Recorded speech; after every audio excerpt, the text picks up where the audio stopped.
अस्सलाम वालेकुम नाज़रीन, प्रोग्राम आवाज़ के साथ मैं हूं अली हैदर। नाज़रीन, गुज़िश्ता 10 दिनों में कंट्रोल लाइन पर भारत की तरफ से वहशियाना गोलाबारी और फिर फायरिंग का सिलसिला जारी है और इसके नतीजे में 12 पाकिस्तानी शहीद जबकि दर्जनों जख्मी भी हो चुके हैं। नाज़रीन, पाकिस्तान की जानिब से सरताज अजीज़ साहब ने अक़वाम मुत्तहिदा को एक ख़त लिखा है जिसमें यह मुतालबा किया गया है कि आलमी बिरादरी अपनी जिम्मेदारियाँ पूरी करे और मदाखलत करके भारत की इश्तियाल अंगेज़ी को रोका जाए। खत में इस बात पर भी जोर दिया गया है कि मसला कश्मीर का मुनसिफाना हल अमन ही की जमानत है। भारत की सफ़ी जो है सीज़ फायर की खिलाफ वर्जियों पर पाकिस्तान ने अभी तक तहम्मुल का मुजाहरा किया है, जबकि ज़राए का यह कहना है कि भारतीय वजारत दाखिला को भी वज़ीर आज़म मोदी की तरफ से पाकिस्तान को भारी नुकसान पहुंचाने का एक पैगाम दिया गया है। इस पर भी हम बात करेंगे। जबकि पिछले दिनों डीजी रेंजर्स पंजाब ने यह कहा कि सिर्फ भारत की जानिब से कंट्रोल लाइन की खिलाफ वर्जी ही नहीं बल्कि भारत ने छोटे पैमाने पर जंग भी छेड़ रखी है। उन्होंने मजीद कहा कि भारत वर्किंग बाउंड्री पर फायरिंग को बुनियाद बनाकर इसे बैनुल-अक़वामी सरहद डिक्लेयर कराना चाहता है।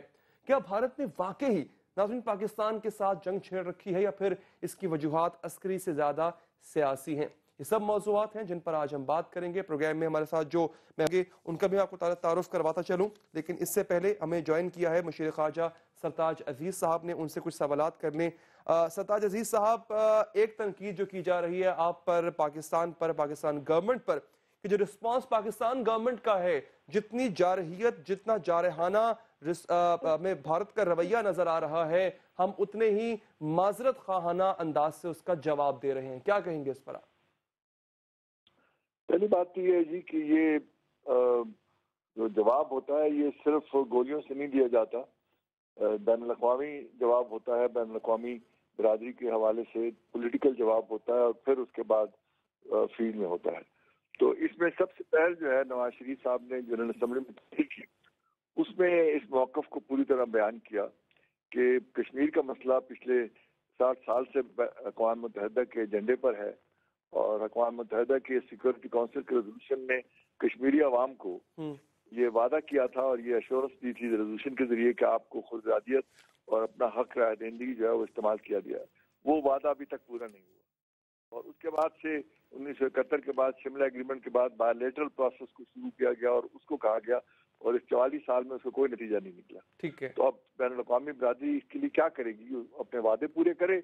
और लेकिन सरताज अजीज साहब, भारत तो ये कहता है कि हमें किसी तीसरे फरीक की जरूरत नहीं है, मसला पाकिस्तान और भारत का है। और अगर बात करें, आप जिस तरह बयान किया, आपने बात की, मैं अर्ज करता चलूं, ये बड़ा कड़ा बयान है भारतीय वजीर आजम का कि पाकिस्तान को ठीक ठाक सबक सिखा दिया, आइंदा सीज फायर की खिलाफ वर्जी नहीं करेगा, पाकिस्तान को बोली नहीं गोली से जवाब देने का वक्त आ गया है। प्रीमियर एक कंट्री का जो कि इस वक्त आपसे महाज आराई पर है, वो ऐसी बात कर रहा है, तो अब मजीद क्या ऐसी बात रह जाती है? क्या मजीद सॉफ्ट कॉर्नर दिखाए पाकिस्तान? ये सॉफ्ट कॉर्नर की बात नहीं है, आप मेरी बात पूरी सुन ले तो फिर आपको सवाल का जवाब मिल जाए जी। तो ये जो हमने बैनुल-अक़वामी सतह पर इस इशू को बुलंद किया है कई सालों के बाद, ये बहुत अहम मरहला है क्योंकि बायलैटरल प्रोसेस का मोदी साहब जिक्र कर रहे हैं वो डेड एंड को पहुंच चुका है। तो अब बैनुल-अक़वामी बिरादरी को ये जो सिक्योरिटी का थ्रेट है इस पूरे सब कॉन्टिनेंट को, जो दुनिया की 1/4 आबादी है, उसकी तरफ वो क्या करेगी, पहली बात।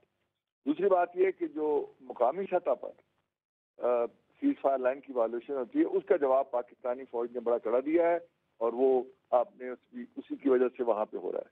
अब सवाल यह है कि हिंदुस्तान ये क्यों कर रहा है?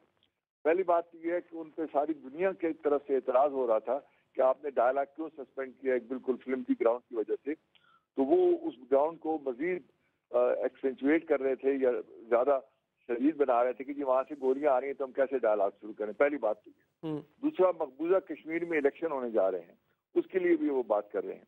तो मेरा ये ख्याल है कि हमने जो अक़वाम मुत्तहिदा के सेक्रेटरी जनरल को लिखा है, आज मैंने जो P5 के सफरा हैं उन तमाम को इस मामले में ब्रीफ किया है। तो अब बैनुल-अक़वामी सतह में ये जो एहसास है कि सब कॉन्टिनेंट का जो पीस है, सिक्योरिटी है, वो काफी महदूद हो गई है, काफी कमजोर हो गई है, उसके लिए कुछ करना है। तो आपको लगता है कि अक़वाम मुत्तहिदा अब अपना किरदार अदा करेगा, क्योंकि माजी में तो कोई किरदार नहीं था उसका? अब मेरी एक आखिरी बात सुन लीजिए। जी, जो उसकी सीज फायर लाइन पर जो हो रही है, हमारा सेक्रेटरी जनरल का दूसरा नुकता ये था कि जो UNWIG है, United nation military observer group, वो इतने सालों से वहाँ सीज फायर लाइन पे पड़ा है। अगर हम कहते हैं कि इंडिया ने शुरू किया और इंडिया कहता है पाकिस्तान ने शुरू किया, कोई गैर जानबदार जो मैकेनिज्म है वही उसकी वेरीफाई कर सकता है। तो उसका रोल जो है वो बढ़ाना चाहिए ताकि वो देखें कि सही फायर लाइन की वायलेशन कौन कर रहा है, क्यों कर रहा है, ताकि दूध का दूध और पानी का पानी हो जाए। ठीक ये है। हमारे जो इनिशिएटिव है डिप्लोमेटिक इंटरनेशनल सतह पर, ये ज्यादा मौसर जवाब है। गोलियों का जवाब भी गोली से दे रहे हैं, लेकिन ये जो इनिशिएटिव्स हैं, ये मेरा ख्याल है कि हिंदुस्तान पे मजीद दबाव बैन अवी आएगा। या तो बातचीत शुरू करे, वरना जो थर्ड फोर्स है या यूएन का रोल है वो मजीद बढ़ता रहेगा। सरताज साहब, उनका कहना है कि हम गोली का जवाब गोली से देंगे। आपने कहा कि हम गोली का जवाब गोली से दे रहे हैं। अच्छा, अगर बात करते हैं बैनुल अक़वामी प्रेशर की, तो जब ऑपरेशन शुरू किया गया हमने अपनी मगरबी सरहदों पर, तो अमेरिका ने भी यकीन दहानी कराई थी कि मशरकी सरहदें जो हैं वो महफूज रहेंगी, वहां से आपको खतरा नहीं होगा। मोदी साहब जाते हैं अमेरिका, वहां से मुलाकात भी करके आते हैं, ओबामा साहब से वापस आते हैं, तो उनका बयान भी जो है वो इश्तियाल अंगेज हो गया, सरहद पर कशीदगी भी बढ़ गई। तो कोई बैनुल अक़वामी सपोर्ट भी हासिल है इंडिया को? सपोर्ट तो इस चीज में हासिल नहीं है। तमाम जो बैनुल अक़वामी कुव्वतें हैं वो चाहती हैं कि पाकिस्तान इंडिया में डायलॉग हो, अमन का प्रोसेस जो है वो शुरू हो, और इस सारे खिते में, क्योंकि इसका नुकसान सिर्फ पाकिस्तान को नहीं होगा, हिंदुस्तान के जो इन्वेस्टमेंट और इकोनॉमिक प्रोग्राम है उसको भी नुकसान होगा। तो मेरा ख्याल है कि आप इसको देखें कि आने वाले दिनों में बैनुल अक़वामी दबाव जो हिंदुस्तान पे आ रहा है उसका क्या असर होता है, और इस तरीके से जो पीस प्रोसेस है या डायलॉग प्रोसेस है वो कब और कैसे शुरू होगा। अच्छा सरताज साहब, क्या अक़वाम मुत्तहिदा आपको लगता है कि अब की बार कोई रोल अदा कर पाएगी इस इशू पर, क्योंकि माजी तो इतना अच्छा नहीं रहा उसका? जाहिर है कि उस वक्त तो चूंकि बायलैटरल प्रोसेस शुरू हो गया तो वो इनएक्टिव हो गए थे। अब जो सेक्रेटरी जनरल ने अभी बयान दिया है कि डायलॉग रिज्यूम किया जाए, वो बहुत अच्छा है। जो उनमें गिव का रोल है उसके बारे में मेरा ख्याल है मजीद दबाव आएगा, और सबसे बढ़कर ये कि अब जो P5 ममालिक हैं वो भी अगर ये दबाव लाएंगे तो उसका जरूर असर होगा। और ये जो इस वक्त शॉर्ट टर्म हिंदुस्तान के मकासद हैं कश्मीर के इलेक्शन के हवाले से, एंटी पाकिस्तान रेटोरिक के हवाले से, ये उनको साबित हो जाएगा कि उनके लिए गैर मौसर भी है और बल्कि काउंटर प्रोडक्टिव है। अच्छा, एक तनकीद सरताज साहब ये भी है कि वजीर आजम साहब की तरफ से कोई अब तक बयान नहीं आया। उनके वजीर आजम तो मुसलसल बयानबाजी कर रहे हैं, पाकिस्तान को धमका रहे हैं। हमारे वजीर आजम की जानिब से कोई कड़ा बयान अब तक सामने नहीं आया। मेरा ख्याल है कि ये एक गलतफहमी है, क्योंकि जो उन्होंने नेशनल सिक्योरिटी की मीटिंग बुलाई उसमें जो बयान दिया कि हम जो अमन की बात करते हैं उसको हमारी कमजोरी ना समझा जाए, ये उनका बहुत अहम बयान था। और उसमें आप पूरा प्रेस नोट पढ़ लें, जो नेशनल सिक्योरिटी कमेटी का खुलासा आया वो वज़ीर आज़म साहब का बयान नहीं था और किसका था। सरदार साहब, क्या ये खुद से कमजोरी का मुजाहरा नहीं कि जब एक फजूल सा उज़र बना के कि कश्मीरी रहनुमाओं से हमारे भारतीय सफ़ीर ने, सफ़ीर जो पाकिस्तानी सफ़ीर भारत में हैं अब्दुल बासित साहब, उन्होंने मुलाकात क्यों की, ये कह के सेक्रेटरी लेवल की जो मुज़ाकरात हैं वो ख़त्म कर देना, और फिर बाद में आपका ये बयान सामने आया कि ये वक्त ठीक नहीं था, अब्दुल बासित साहब को कश्मीरी रहनुमाओं से मुज़ाकरा बात नहीं करनी चाहिए थी।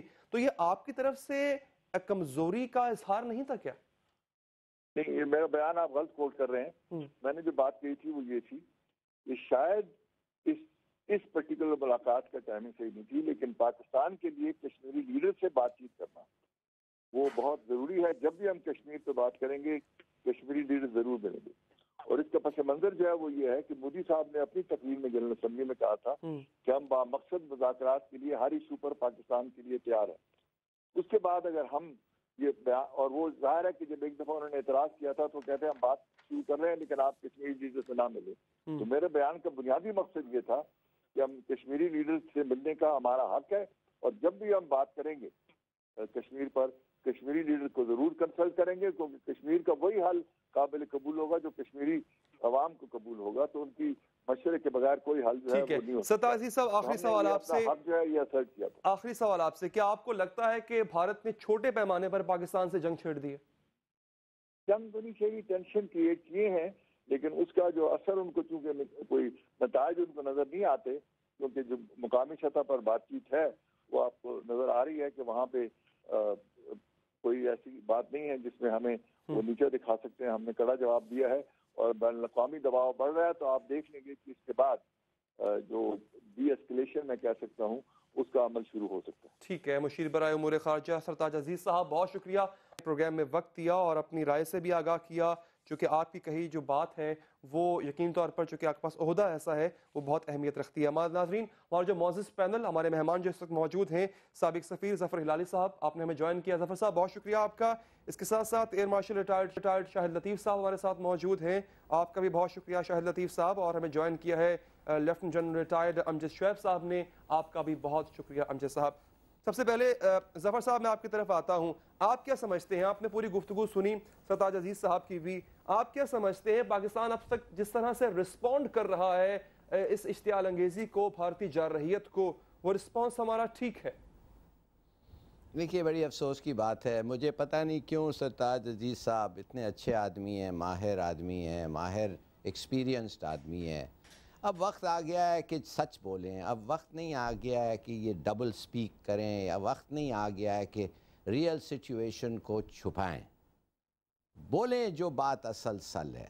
बात असल ये है कि मूडी ने पहले दिन से, जिस दिन वो नवाज शरीफ साहब को इनवाइट किया था और उनकी बेइज्जती की थी हिंदुस्तान में और उनको आउट मनूवर किया था पॉलिटिकली में, उस वक्त से पता हो जाना चाहिए कि जो हम कन्फ्रंट कर रहे हैं मूडी में, एक फैनेटिकल हिंदू है जो टेररिस्ट है। माने टेररिस्ट इसलिए है, वो कहता है मुझे किसी कोर्ट ने गिल्टी नहीं फाइंड किया है। बात असल ये है कि हिंदुस्तानी कोर्ट्स ने अफजल गुरु को तो गिल्टी फाइंड किया जो वो कुछ नहीं किया था, मगर हिंदू टेररिस्ट को नहीं करते। ये सब बातें कहना बकवास है। हम लोग हिंदुस्तान को अच्छा पहचानते हैं जी, 70 साल उनके साथ रहे हैं, 40 साल मैंने हिंदुस्तान और उनके डिप्लोमेट्स और उनके बयानात सुनता रहा है। ये क्या है मोदी? मोदी वही है हिंदू फैनेटिक, आरएसएस, जना संघ, 14 साल की उम्र से पूरा इंडिया घूम रहा था हिंदुत्व का वो क्या लेके, वो जो उनका प्रोपेगेंडा लेके। इससे आप और क्या एक्सपेक्ट कर सकते हैं? ये खुद कह दिया है आपको कि मैं इंस्ट्रक्ट किया है अपने फोर्सेस को कि उनको अनअफोर्डेबल डैमेज। क्या ये आदमी इतना अनपढ़ है कि ये समझ नहीं सकता है कि पाकिस्तान कोई चीज़ अनअफोर्डेबल नहीं समझती है जब उसके डिफेंस के बारे में बात होती है? हम लोग अनअफोर्डेबली न्यूक्लियर प्रोग्राम ने रखा है इसलिए कि हम परवाह नहीं करते कितना भी बेल्ट करना हो। हम अपने पास एक ऐसा हथियार रखेंगे जो हिंदुस्तान को कम से कम न्यूट्रलाइज कर सकता है। तो ये जो ये कह रहा है मेक इट अनअफोर्डेबल, मेरे ख्याल में हमारे लोगों को दो चीज़ें सोचना चाहिए। हमारे कितने लोग मारे गए, वो कहते हैं 20। चलिए, मैं नहीं चाहता कि हिंदुस्तानी, हिंदू या मुस्लिम इनोसेंट मारे जाएं, ये हमारा मतलब नहीं है, मगर उन्होंने 70,000 लोगों को हमारे इलाके से विड्रॉ किया है, बाय शेलिंग डिस्प्लेस किया। मैं कम से कम उनके भी 70,000 लोगों को डिस्प्लेस करें।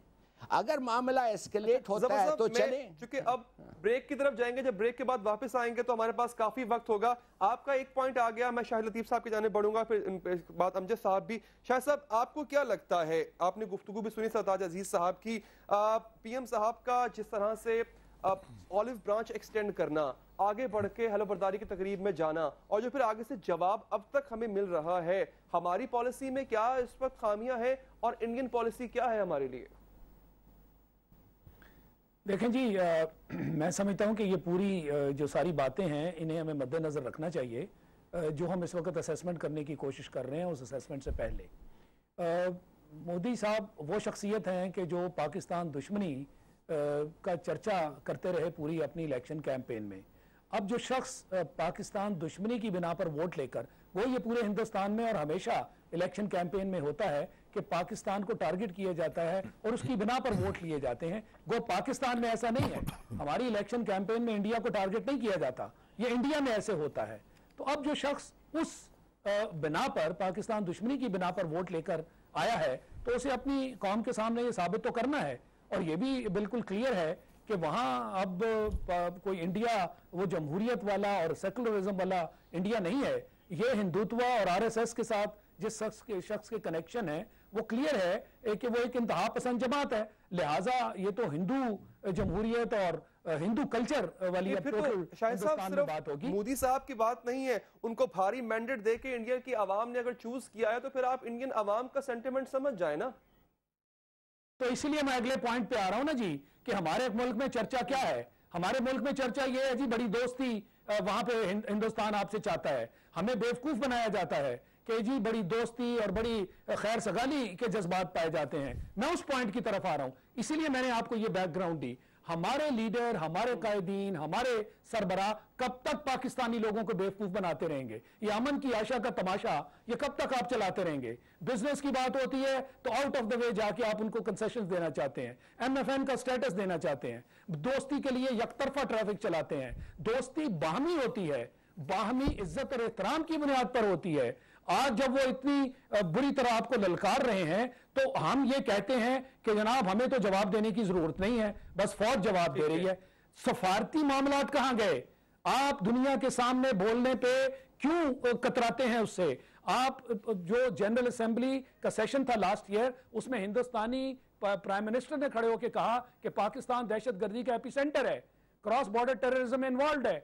आप क्यों इस चीज से झिझकते हैं कि वहां खड़े होके जो हिंदुस्तान में एविडेंस मौजूद है जिसके तहत हमें मालूम है मुझे आगे बढ़ना होगा। ये आपका पॉइंट आ गया, मैं अमजद साहब को भी एंगेज कर लूं, फिर हम गुफ्तगू जो है वो आगे बढ़ाएंगे ब्रेक के बाद। अमजद साहब, हमने भारतीय जो है सफीर को बुला के एहतजाज भी रिकॉर्ड करवाया, अक़वाम मुत्तहिदा में हमने खत भी लिख दिया, गाहे बगाहे बयान भी सामने आ जाते हैं और जो सरहद पर हो रहा है वो आपके सामने है। डू यू थिंक सियासी सतह पर दिस इज इनफ? बिस्मिल्लाहिर्रहमानिर्रहीम। देखिए, ये जो सूरत हाल अभी बन चुकी है, इसकी कुछ वजूहात तो हमारे अपने अंदर हैं। मैं समझता हूँ कि हमारे अंदरूनी मामलात पे, और कुछ हिंदुस्तान के अपने मकासद हैं बाहर। जब अंदर कमज़ोरी होती है तो बाहर से फिर आपके ऊपर इस तरह के हमले और इस तरह की जाहिरियत आती है। अंदर की कमज़ोरी हमारी ये है कि पहली बात तो ये कि हुकूमत जब से ये इक़्तिदार में आए, इन्होंने माजरत खाना रवैया रखा और एक अपीजमेंट की पॉलिसी रखी हिंदुस्तान की तरफ। दूसरी तरफ ये है कि एक प्राइम मिनिस्टर हैं जिनके ऊपर रिगिंग का एक बहुत बड़ा धब्बा लग चुका है, और उसके बारे में बुरी बात है। क्या चीज जी? मैं अर्ज ये कर रहा हूँ, क्या दोस्ताना पॉलिसी रखना या अगर किसी नहीं, ये दोस्ताना में और खुशामदाना पॉलिसी में फर्क है। हाँ, बहुत बुरी बात है, इसलिए कि दोस्ताना और खुशामदाना पॉलिसी में फर्क होता है। दोस्ताना पॉलिसी में आप दूसरे का रवैया देखते हैं। दोस्ती यकतरफा ऐलानात से नहीं होती कि हमारी एक लकीर खींच दी, आप भी वही लोग हैं, हम भी वही लोग हैं, आप भी आलू गोश्त खाते हैं, हम भी आलू गोश्त खाते हैं। आलू गोश्त खाने से क्या आपकी दोस्ती बनती है? दोस्ती दो तरफा अमल है। आप जो जी चाहे कहते हैं, अगर हिंदुस्तान आपसे दोस्ती नहीं करना चाहता तो आप क्या करेंगे? चले, ये तो इस बात को समझिए। दूसरी तरफ ये है, मुझे ब्रेक लेने को कहा जा रहा है, ब्रेक के बाद जब वापस आएंगे will be having ample time. Sharma भारतीय सहाफी हैं, इनको हमें ज्वाइन करेंगे थोड़ी देर बाद। ब्रेक के बाद हम वापस आएंगे। खुशामद का रवैया नहीं अपनाना चाहिए, ये कहा अमजद साहब ने। एक अहम बयान जिस पर मैं बात करूंगा, डीजी रेंजर्स का ये बयान था कि ये जो मसला है गोलाबारी का, इश्तियाल अंगेजी का, ये अस्करी नहीं ज्यादातर सियासी है। इस पर भी नाज़रीन बात होगी। हाजिर होते हैं ब्रेक के बाद।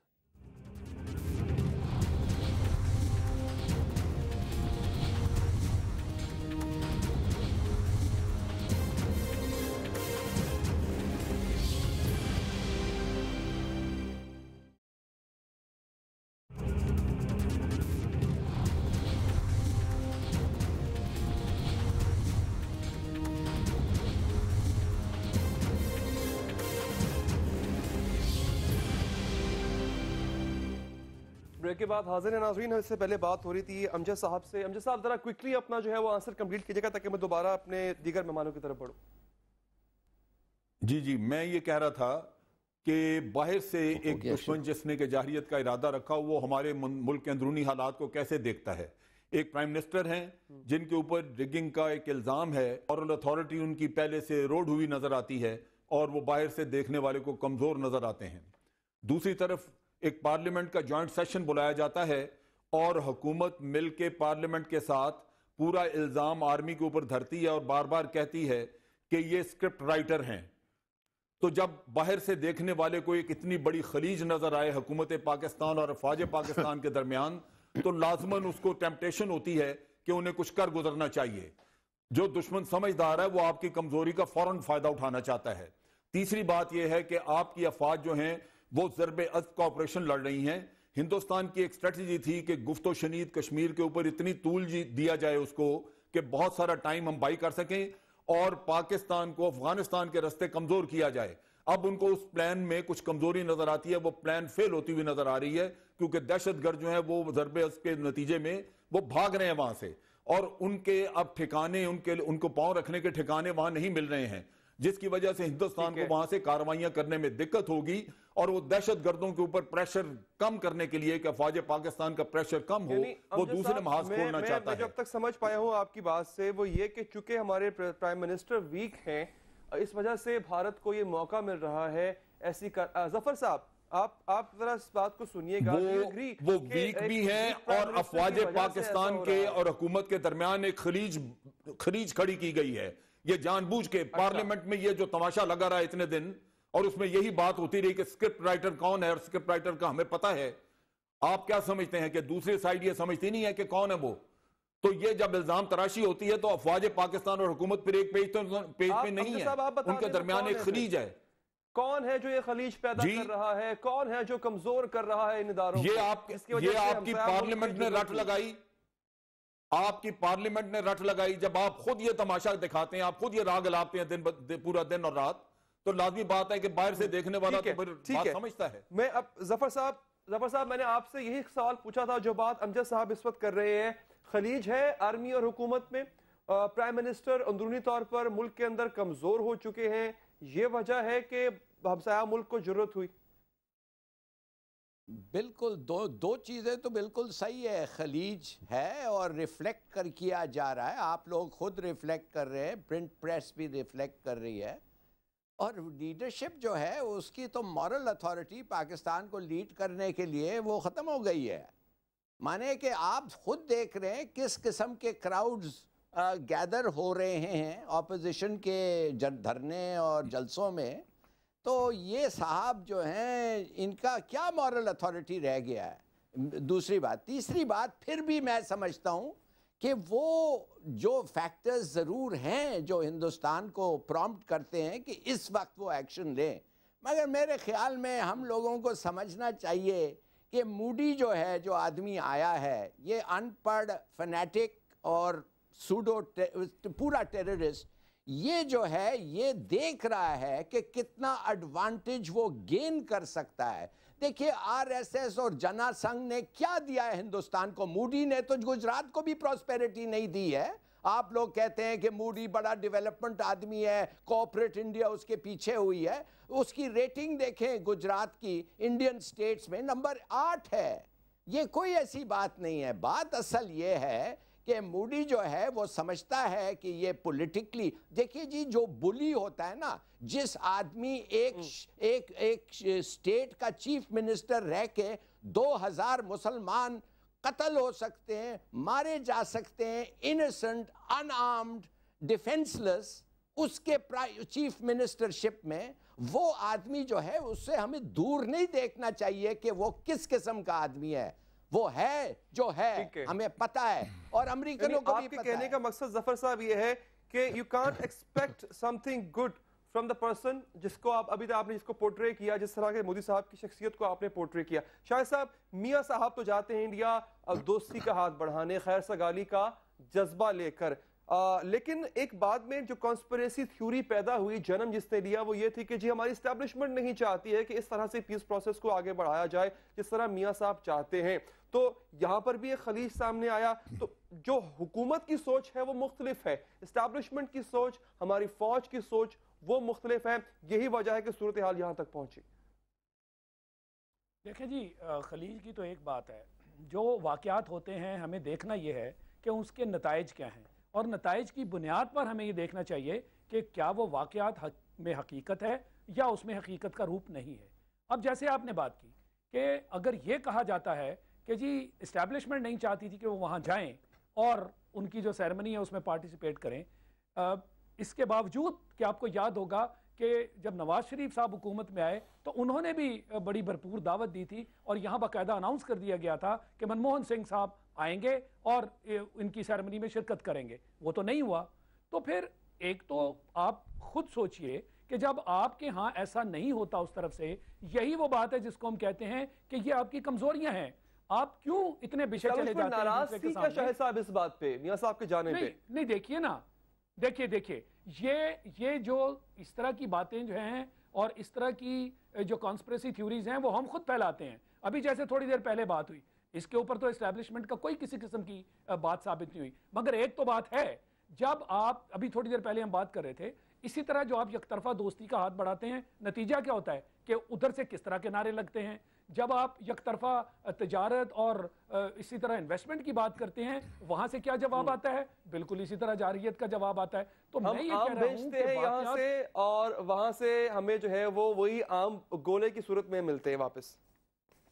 मैं आपसे यही गुजारिश कर रहा हूं कि ये जो हम ये सपोजिशंस हैं इसके ऊपर ना जाएं। हम ये ना कहें कि क्या वाकई वो नाराज थे, उसकी वजह से, नाराजगी की वजह से कुछ नहीं हुआ, प्राइम मिनिस्टर साहब तो गए, तो क्या एस्टैब्लिशमेंट इसका सबब बनी कि वहां से आपको ललकारा जाए? हरगिज ऐसा नहीं है, ये आपकी एक्शन से वजह से ऐसा हुआ है। भाई कोई तो वीकनेस, कमजोरी है जो कि आप बार बार कोशिश करते हैं उनके करीब होने की, और वहां से जवाब गोला और बारूद के फॉर्म में आता है। ये जो अभी लेटेस्ट हो रहा है, ये तो इसका खुल्लम खुल्ला सबूत है कि आप हर जगह उनके साथ हाथ मिलाने की बात करें। मुझे क्विक सा जवाब दीजिएगा, मुझे ब्रेक लेनी है। जब ब्रेक के बाद वापस आऊंगा तो अमजद साहब को एंगेज करूंगा। साबिक आर्मी चीफ ने वो आगे बढ़ के उन्होंने बात कर दी, उन्होंने कहा कि जी भारत को अगर भरपूर जवाब अब ना दिया गया तो कहूटा तक पर हमला हो सकता है। You think the things can go this worse in this scenario? Of course it is. देखिए उनके सिटिंग प्राइम मिनिस्टर हैं, वो किस तरह की, ये आपने मुझसे पूछा था। ये जो मैं आपकी तरफ आऊंगा, मैं आपकी तरफ आऊंगा। अच्छा चलिए, मुझे माजरत के साथ दोनों को रोकना पड़ेगा। I am really sorry. हमें भारतीय सहाफी, सीनियर सहाफी विनोद शर्मा साहब ने ज्वाइन किया है। Vinod ji, welcome on the show. सबसे पहले तो मैं आपसे ये पूछना चाहूंगा, कांग्रेस का दौर गुजरा, चीजें इतनी खराब नहीं थी, हालात इतने खराब नहीं थे। कहा जाता है कि मोदी साहब का इलेक्शन रिटोरिक है जिसको अब वो हकीकत का रंग दे रहे हैं। अगर सिर्फ इलेक्शन रिटोरिक ही है तो उसको वहीं तक रखा जाता। इतना चीजों को एस्केलेट क्यों कर दिया गया? वो कहते हैं कि जी हमने खूब सबक सिखाएंगे पाकिस्तान को हम। देखिए बात यह है कि आप मेरी बात जरा ध्यान से सुनिएगा, और मैं यहाँ पर लड़ाई झगड़ा करने नहीं आया हूँ। ठीक है, हमारा भी ऐसा कोई मूड नहीं है। हम लोगों को इत्मीनान से बात करनी चाहिए। कुछ मसले बिगड़ गए हैं, उनको दुरुस्त करने की कोशिश होनी चाहिए।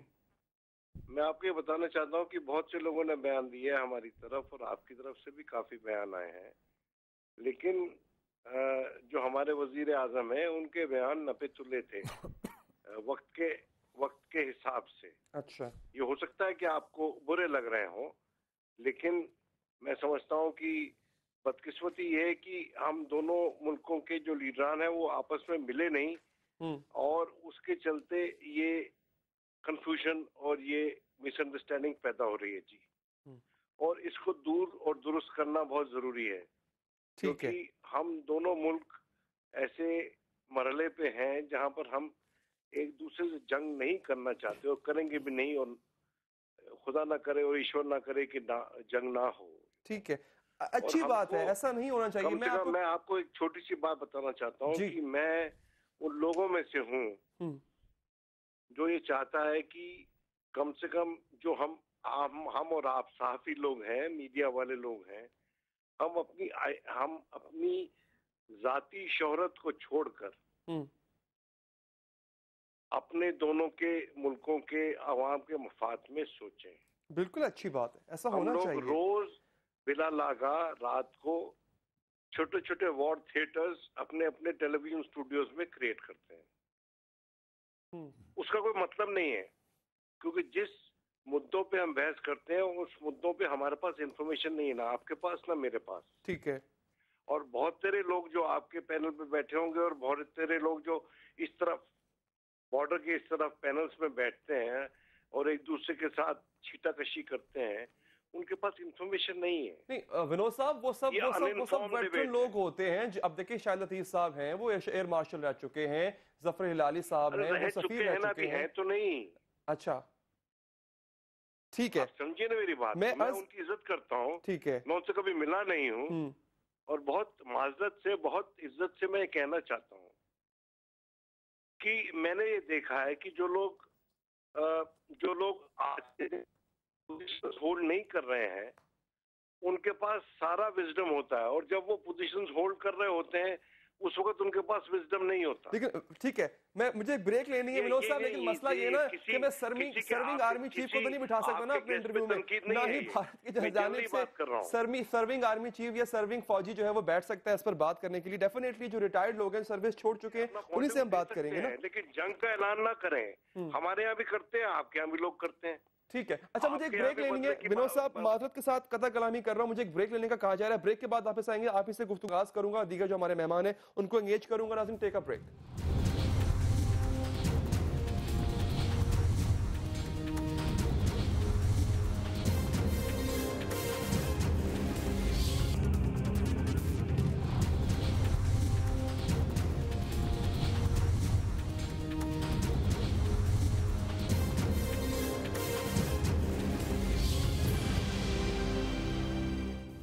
ब्रेक के बाद हाजिर हैं जी। जफर साहब, आपने गुफ्तगू सुनी विनोद साहब की, शर्मा साहब की, वो तो आपको फिट ही नहीं समझते, दीगर को भी, कि we are not capable, you are not capable of talking on such issues. देखिए, ये विनोद शर्मा साहब को पूछें कि हम जो सर्विस में होते हैं, हम जर्नलिस्ट नहीं होते हैं, आके किसी के सामने बक बक कर दें और कोई डिसिप्लिन ना हो और कोई वो क्या कहते हैं स्ट्रक्चर ना हो बात करने का। तो ये पता नहीं, आप लोग शायद जर्नलिस्ट ऐसे करते होंगे, हम लोग जो हैं वही एडवाइस देते हैं जो मैं आज कह रहा हूं टीवी पे। हम तो सवाल पूछते हैं। नहीं, आप सवाल नहीं, आप इतने भोले ना बने। देखिए, हम लोग जो हैं, हम लोग वो कहते हैं जिनको हमें कहना चाहिए, जो मैं कह रहा हूं आज और मैं कहता था। और अगर मैंने सफ़र किया है अपने करियर में और फिर साथ साथ सफ़र भी किया है और बेहतरी भी हुई है, मैं इसलिए सफ़र किया हूं या बेहतरी हुई है कि मैं सच कहता था, to power, telling the truth to power, ये मेरा अपना निशान है। तो ये शर्मा साहब को सबको एक ब्रश से नहीं ब्रांड करें। उनके जो लोग होते हैं ऐसे बात करते होंगे, मूडी से डरते होंगे। वो आजकल झाड़ू लेके लोगों के पीछे निकला हुआ है, मैंने सुना है, पिक्चर देखे हैं कुछ। मगर दूसरी बात मैं ये कहना चाहता हूं, ये हिंदुस्तानियों को आप पूछें कि अगर ये इंसाफ चाहते हैं तो हमने तो 10 दफे ऑफर किया है कि यूएन को बुलाओ और पूछो किसने ये स्टार्ट किया है मामला। ये कहते हैं बायलैटरल डिस्प्यूट है। देखिए, रान ऑफ कच्छ बायलैटरल नहीं था, इंडस वाटर्स ट्रीटी बायलैटरल नहीं था, और डिस्प्यूट्स जो होंगे प्राइसिंग पे वो बायलैटरल नहीं होंगे मिसाल के तौर पे। मगर सिर्फ कश्मीर बायलैटरल है जो, अगर आप मुझे पूछे, वो वाजे एक डिस्प्यूट है जो बायलैटरल नहीं है। क्यों? कि हिंदुस्तान को वो यूएन में ले गए थे। ये लोगों की बातें सुन सुन के आपके कान नहीं पक गए हैं, आप इनको बुलाते क्यों हैं? ठीक है जफर साहब, नहीं, वी रिस्पेक्ट, हम हमारे गेस्ट हैं, उनकी रिस्पेक्ट करते हैं, उनका अपना एक पॉइंट ऑफ व्यू है। शर्मा साहब का भी। जी शाहिद साहब, आप कुछ कहना चाहेंगे?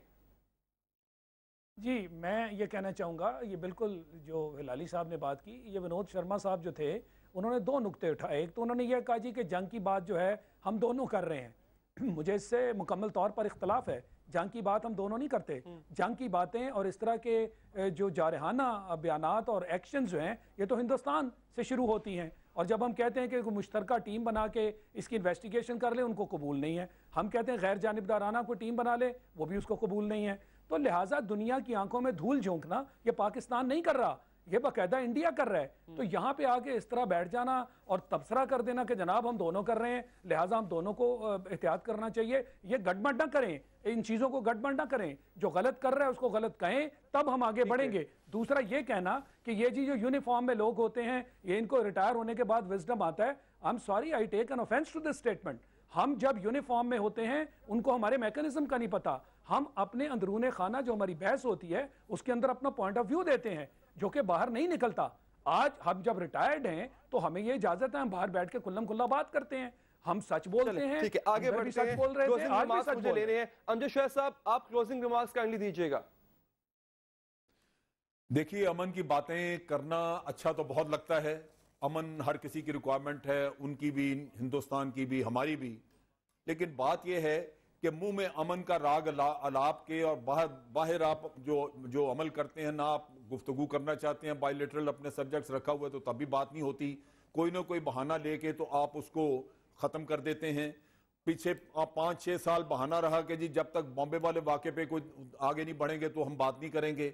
आप वो डोजियर जो हिंदुस्तान से आया वो पढ़े, आप देख के हंसी आती है कि ये एविडेंस है। हमारे 2000 अपने जो टेररिस्ट हमने पकड़े हुए हम उनको सजाएं नहीं दिलवा सके क्योंकि हमारे कोर्ट आजाद हैं, वो मानते नहीं है और ये कहते हैं कि जिसमें हमने उंगली रख दी आप उसको फांसी दे दें। तो ये चीजें इनको समझनी चाहिए। बहाने लेके तो आप अगर टॉक साहब बहुत करेंगे तो मारूफ के साथ मुझे काटना पड़ेगा, वक्त चूंकि हमारे पास खत्म हो गया है। विनोद शर्मा साहब हमारे साथ मौजूद थे, भारतीय सहाफी, आपका भी बहुत बहुत शुक्रिया। दो मेहमान हैं, उन्होंने हमें ज्वाइन किया, अपनी राय से आगाह किया, आपका भी बहुत शुक्रिया। नाज़रीन, टिल नेक्स्ट प्रोग्राम हमें दीजिए इजाजत, अल्लाह के बाद।